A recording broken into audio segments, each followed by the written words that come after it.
दिखावा करने के संबंध में दो तरह के लोग दुनिया में पाए जाते हैं। एक तो वो जिनके पास धन संपदा होती है तब वो दिखावा करते हैं, और दूसरे वो जिनके पास कुछ भी नहीं होता, उनके पास धन संपदा भी नहीं होती। कहने का अर्थ ये है कि उनके पास कोई भी ऐसा गुण नहीं होता जिससे लोग उनकी प्रशंसा करें। इसीलिए वो झूठ बोल बोल कर दूसरों से अपनी प्रशंसा करवाना चाहता है। वो दिखावा करता है कुछ होने का, लेकिन उसके अंदर कुछ होता नहीं है। जो लोग अपने गुण या फिर अपनी धन संपदा के कारण दिखावा करते हैं वो अहंकार के शिकार हो जाते हैं। उनके अंदर अहंकार फूट फूट कर भर जाता है, उन्हें खुद पता भी नहीं चलता, लेकिन धीरे धीरे यही अहंकार उनके जीवन का मजा छीन लेता है। और जो लोग कुछ गुण या फिर धन संपदा ना होते हुए भी दिखावा करते हैं, ऐसे लोग जीवन में हमेशा दुखी रहते हैं, क्योंकि ऐसे इंसानों की सच्चाई कभी ना कभी तो सामने आ ही जाती है, तो उन पर कोई विश्वास नहीं करता, कोई भरोसा नहीं करता, और इस दुनिया में कोई भी उनका अपना नहीं होता। उसके घर वाले, उसके माता पिता तक उस पर भरोसा नहीं करते हैं, क्योंकि उसकी दिखावा करने की आदत सबकी नजरों में उसे नीचा बना देती है। आज की जो कहानी मैं आप लोगों को सुनाने वाला हूं वो एक ऐसे व्यक्ति की कहानी है जो दिखावा करने की वजह से परिस्थितियों में फंसता चला जाता है, और आखिरकार उसका परिणाम क्या होता है ये तो आपको इस कहानी में ही सुनने को मिलेगा। और साथ के साथ आप इस कहानी में ये भी जानेंगे कि दिखावा करने वाले लोगों से किस प्रकार अपने आप को बचाया जाए, या फिर आप खुद दिखावा करने से कैसे बचें। ये सब आपको इस कहानी में सुनने को मिलेगा। इससे पहले कि आप इस कहानी में खो जाएं, इस चैनल को सब्सक्राइब करके बेल नोटिफिकेशन को जरूर दबा देना। कभी कभी जीवन आपको बड़ी मुश्किल में डाल देता है। ऐसे ही मुश्किल में रोहन नाम का एक युवक फंसा हुआ था। उसे अपने घर से निकले हुए बहुत समय हो गया था, कई महीने बीत चुके थे। वो अपने घर से ये कहकर निकला था कि मैं नगर में कमाने के लिए जा रहा हूँ, लेकिन बहुत समय बीतने के बाद भी उसे कोई काम नहीं मिल रहा था। इसीलिए उसने निश्चय किया कि वो किसी भी तरीके से अपनी कमाई का साधन बनाकर रहेगा। उसने अपने ही जैसे 3-4 युवकों की टोली बना ली थी, और उन सब ने योजना बनाई थी कि वो किसी भी धनवान व्यक्ति को बुद्धू बनाकर उसका धन उससे हासिल कर लेंगे। छल, कपट, झूठ और प्रपंच, यही रोहन और उसके साथियों के हथियार थे। उन्होंने योजना तो बना ली थी, लेकिन उन्हें यह समझ में नहीं आ रहा था कि वो अपने शिकार को ढूंढेंगे कैसे, और ढूंढने के बाद उसे बुद्धू बनाकर उसका धन कैसे लूटेंगे। आखिरकार उन चारों ने योजना बना ली। उनकी योजना थी कि वो किसी ऐसे स्थान पर जाएंगे जहां पर बहुत सारे अमीर लोग आते हों, और वहां पर उन अमीरों में जो भी आदमी सबसे ज्यादा दिखावा करेगा उनका शिकार वही होगा। उन्होंने नगर में एक ऐसी जगह ढूंढ ली थी जहां पर नगर के ज्यादातर अमीर लोग जुआ खेलने के लिए आते थे। उन चारों की योजना थी कि वो एक ऐसा नाटक रचेंगे जिसमें रोहन किसी नगर का महाराज कहलाया जाएगा, और उसके सभी साथियों में से 2 साथी उसके अंगरक्षक होने का अभिनय करेंगे। सिर्फ रोहन ही नहीं था जो राजा होने का दिखावा कर रहा था, उसके साथ उसका दूसरा साथी भी था जो किसी दूसरे नगर का राजा होने का दिखावा कर रहा था। आखिर उनकी योजना क्या थी ये आपको कुछ देर में पता चल जाएगा।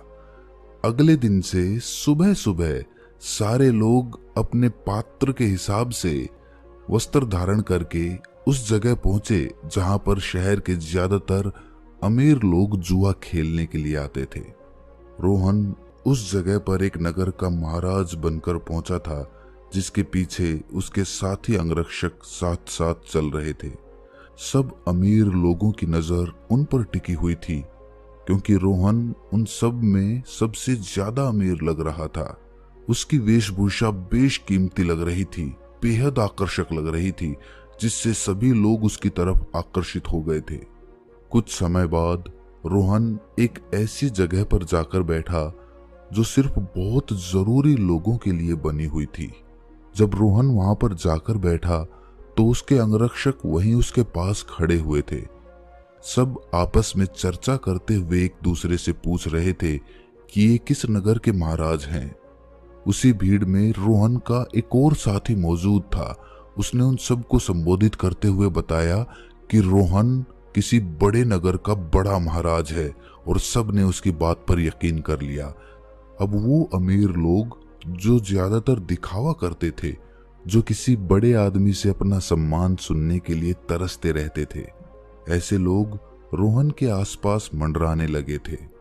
वो रोहन को किसी बड़े नगर का महाराज समझ रहे थे और वो ये सोच रहे थे कि अगर इनसे हमारा परिचय हो गया तो हो सकता है भविष्य में ये महाराज हमारे कुछ काम आ जाए। थोड़ी देर बाद वहां पर दूसरा राजा भी पहुंचा जो रोहन का ही एक साथी था, और वो भी रोहन की तरह राजा होने का दिखावा कर रहा था। वो दूसरा राजा रोहन के ठीक सामने आकर बैठ गया। कुछ देर एक दूसरे से बात करने के बाद दोनों ने जुआ खेलने का निश्चय किया। कुछ समय बाद जुए की बड़ी बड़ी बाजियां खेली जाने लगी और रोहन, जो किसी नगर का महाराज होने का दिखावा कर रहा था, वो इस जुए में बहुत बड़ी रकम हार गया। लेकिन जब रोहन ने हारी हुई रकम निकालने के लिए अपनी पोटली ढूंढनी चाही तो उसे अपनी पोटली मिल ही नहीं रही थी। बहुत देर ढूंढने के बाद भी जब उसे पोटली नहीं मिली तो वो गुस्से से भरकर अपने अंगरक्षकों को डांटने लगा और डांटते हुए उनसे अपनी पोटली के बारे में पूछने लगा। लेकिन उसके अंगरक्षकों के पास इसका कोई जवाब नहीं था। वो सब नीची गर्दन करके खड़े हुए थे। रोहन ने बड़े ही शांत स्वर में अपने सामने बैठे हुए राजा से कहा कि देखिए, लगता है कि हमारी सोने के सिक्कों से भरी पोटली कहीं पर गुम गई है। मैं मानता हूं कि मैं जुए में हारा हूं, लेकिन फिलहाल मेरे पास तुम्हें देने के लिए कुछ भी नहीं है। अगर तुम मुझे कोई अपना पता दे दो तो मैं तुम्हारे पते पर तुम्हारी रकम भिजवा दूंगा, या फिर तुम मेरे राज्य में आकर मेरे राजमहल में चले आना। वहां पर तुम्हारी पूरी रकम तुम्हें मिल जाएगी। ये सुनकर वो सामने बैठा हुआ राजा गुस्से से आग बबूला हो गया। वो रोहन को बहुत भला बुरा कहने लगा। नौबत यहां तक आ गई कि दोनों में हाथापाई शुरू हो गई। वहां पर उसके अंगरक्षक और इधर रोहन के अंगरक्षक दोनों आपस में भिड़ गए। कुछ देर बाद एक अमीर आदमी उन दोनों के बीच में पहुंचा और उन दोनों का झगड़ा सुलझाते हुए उसने कहा कि महाराज, आप मुझसे कुछ धन उधार ले लीजिए। आपको लड़ने की जरूरत नहीं है। यह आपको शोभा नहीं देता। यह आपकी शान के खिलाफ है। मैं आपको धन उधार दे देता हूं, आप मेरा धन मुझे लौटा देना। ये रहा मेरा पता। और अपना पता देते हुए उस अमीर आदमी ने रोहन को बहुत सारे सोने के सिक्के दे दिए जितने वो जुए में हारा था। उसने वो सिक्के सामने बैठे हुए राजा के मुंह पर फेंक कर मारे और उस राजा से कहा कि हमारे लिए इन मुद्राओं की कोई कीमत नहीं है। तुम हमें जानते नहीं हो कि हम कितने बड़े महाराज हैं। हमारा नगर कितना बड़ा है, कितना खुशहाल है। अगर तुम कभी हमारे नगर में आओगे तो तुम्हें पता चलेगा। इस सज्जन ने मेरी मदद की है और बदले में मैं इसे इसका इनाम जरूर दूंगा। और ये कहते हुए रोहन ने उसे अपने नगर का पता देते हुए कहा कि अगर तुम हमारी मदद नहीं करते तो शायद आज हमें अपमानित होना पड़ता, लेकिन तुमने हमारी इज्जत बचाई है और बदले में हम तुम्हें सम्मान से नवाजेंगे।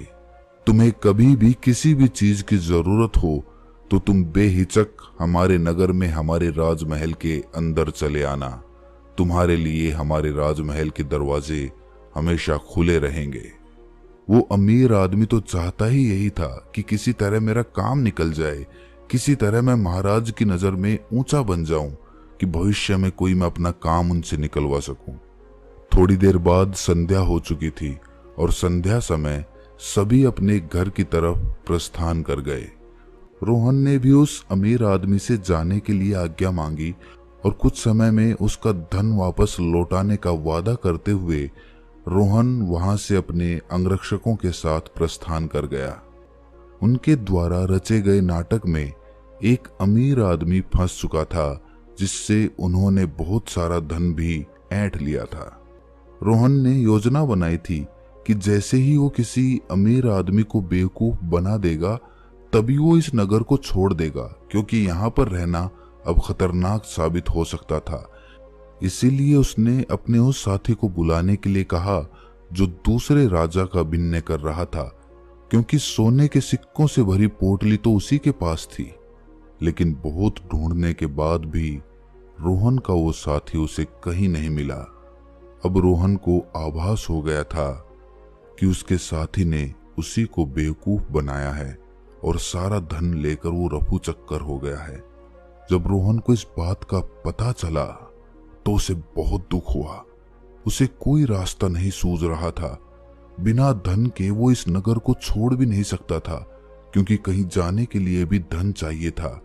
और जिस अमीर आदमी से उसने धन उधार लिया था वो उसे इस नगर में जरूर किसी ना किसी दिन पकड़ लेगा, और जिस दिन वो उसे पकड़ लेगा उसे लंबी कारावास हो जाएगी। यहाँ पर समझने की बात ये थी कि वो अमीर आदमी उन लोगों के बीच में दिखावा करने की कोशिश कर रहा था कि मैं राजा के कितने करीब हूं, मैं उनकी मदद करता हूं, ताकि दूसरे अमीर लोगों को ये लगे कि इसके संपर्क बहुत ऊंचे ऊंचे हैं, ये बहुत अमीर और बहुत रईस लोगों के बीच में उठता बैठता है, जिससे उसका ओहदा अपने साथियों के बीच बढ़ सके। इसीलिए उसने दिखावे की वजह से रोहन रूपी राजा को वो धन उधार दे दिया था। और रोहन तो जैसा कि आप सबको पता है, वो तो इसीलिए दिखावा कर रहा था कि वो किसी को अपना शिकार बना सके। लेकिन वो कहते हैं कि जैसी करनी वैसी भरनी, दोनों को दिखावे की सजा मिली। उस अमीर आदमी का धन लुट गया और यहाँ रोहन को उसके साथी ने ही बेवकूफ बना दिया था। कुछ समय बाद रोहन को उस नगर के दरबारियों ने ढूंढना शुरू कर दिया, क्योंकि उस अमीर आदमी को पता चल चुका था कि उसके साथ छल हुआ है, उसके साथ कपट हुआ है, और वो किसी भी कीमत पर रोहन को ढूंढना चाहता था। इसीलिए रोहन को छुपकर जंगल के रास्ते से वो नगर छोड़कर भागना पड़ा। जंगल में छुपते छुपाते वो एक दिन एक भिक्षु की कुटिया में पहुंचा, जहां पर एक भिक्षु ध्यान कर रहा था। रोहन उस भिक्षु के चेहरे की सादगी देखकर उसकी तरफ बहुत आकर्षित हो गया। वो उनके ध्यान से बाहर आने का इंतजार करने लगा। कुछ देर बाद भिक्षु ने जब अपनी आंखें खोली तो उन्होंने सामने बैठे रोहन को देखा। उन्होंने रोहन से पूछा कि तुम कहाँ जा रहे हो और यहाँ पर मुझसे क्या चाहते हो। रोहन उनके चरणों में गिर पड़ा और रोते हुए उनको बोला, गुरुदेव, मैं दिखावा कर कर के थक चुका हूँ, मुझे कोई रास्ता नजर नहीं आ रहा। घर वालों के सामने मुझे दिखावा करना पड़ता है कि मैं नगर में कोई काम कर रहा हूँ, और नगर में मैं लोगों को बेवकूफ बनाता हूँ, उनके साथ छल करता हूँ, कपट करता हूँ। मेरा पूरा अस्तित्व दिखावे पर टिका हुआ है। कृपया करके मुझे कोई ऐसा तरीका बताएं जिससे मैं आपकी तरह सादगी भरा जीवन जी सकूं, खुश होकर, शांत होकर अपने जीवन का मजा ले सकूं। मैं थक गया हूं। भिक्षु ने मुस्कुराते हुए कहा कि सारी दुनिया दिखावा ही तो कर रही है। कोई अगर तुमसे कहता है कि तुम तो बहुत ही ईमानदार आदमी हो तो तुम खुश हो जाते हो, ये जानते हुए कि तुम एक झूठे और मक्कार आदमी हो। हर जगह, हर परिस्थिति में जब भी किसी इंसान को मौका मिलता है तो वो दिखावा करने से चूकता नहीं है। ये तुमने भी जरूर महसूस किया होगा। दिखावा करने के बाद तुम्हें तो ये लगता है कि तुम बहुत समझदार हो, तुम चालाक हो, लेकिन चालाक होने के कारण तुम्हारे जीवन की सरलता खो जाती है। तुम साधारण नहीं रह पाते। तुम हर जगह दिखावा करने की कोशिश करते हो और इसीलिए जीवन के आनंद को तुम कभी महसूस ही नहीं कर पाते।